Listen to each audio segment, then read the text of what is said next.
All right, what's going on, everybody? So today I'm gonna be covering a video for the RX crash bar. Now this crash bar will fit Ep3 as well.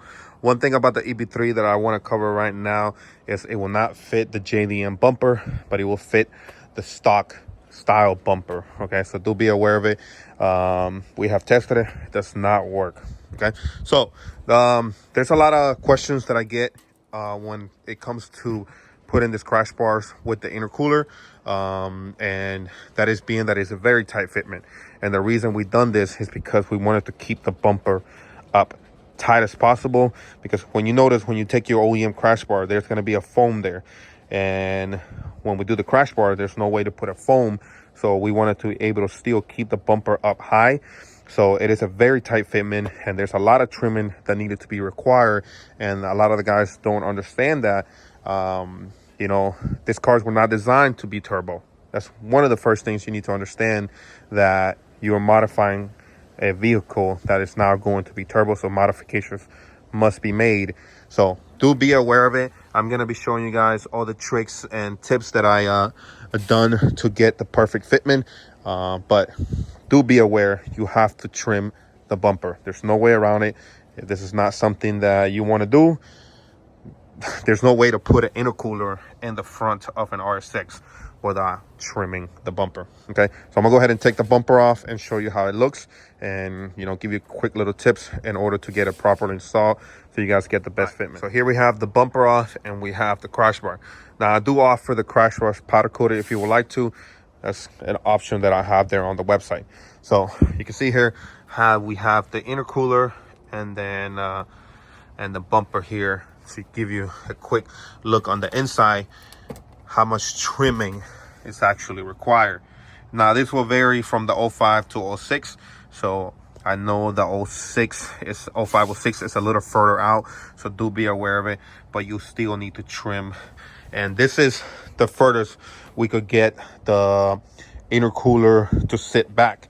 You gotta see that we have about maybe an inch to half an inch, but even then it is a very, very tight fitment. So we can't come up any further. Well, we can come up forward, but we couldn't go back because we have the condenser, we have the radiator. But as you can see here, so one of the tips is you have to trim the inside here of your bumper. There's like tiny little nipples that are here. You have to smooth them out in order for the crash bar to fit properly, because that's how snug we have done it, so the bumper doesn't sag down. Because remember, you have removed your OEM crash bar. So if we done made it as tight as it did, if we just made it across, like I've seen some companies do that, but then a lot of people's bumpers does sag. So that is something that we wanted to make sure we didn't want to have that with our crash bars. But like I said, one of the biggest things is you have to keep in mind that you have to trim the bumper. It's a must. There's not a need. It's a must. Sorry to get that, but give you guys a quick little look. Now, in order to get the crash bar installed, you do need to remove the headlights, and there's going to be a 10 millimeter here. There's another 10 here all the way inside, you can see there, and there's going to be another 10 right there, you can see. So you're going to go ahead and remove those two, and there's going to be two 12s here and a 12 at the bottom. Same thing for the other side. Okay, so I do recommend it to do it with the lights off. It just makes everything so easier to bolt everything back on. That's going to be about it for the install on there. I mean, it's nothing crazy, but do be aware of it. It is a very, very, very, very tight fitment. And the other thing that I get questions is going to be on the intercooler, what size. So the ones we have tested, it has been the 600 to 800 horsepower cord. Do sell the intercoolers as well, and then that 1000 horsepower, it is a very, very tight. I highly don't recommend it, just because it is just super tight.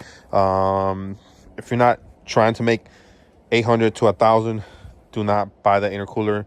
It's overkill. It's absolutely no need for it, and you're just gonna run into a lot of fitment issues, especially with the piping going down here. It is gonna make everything very tight for you to make piping. So if you want to, if you can't stay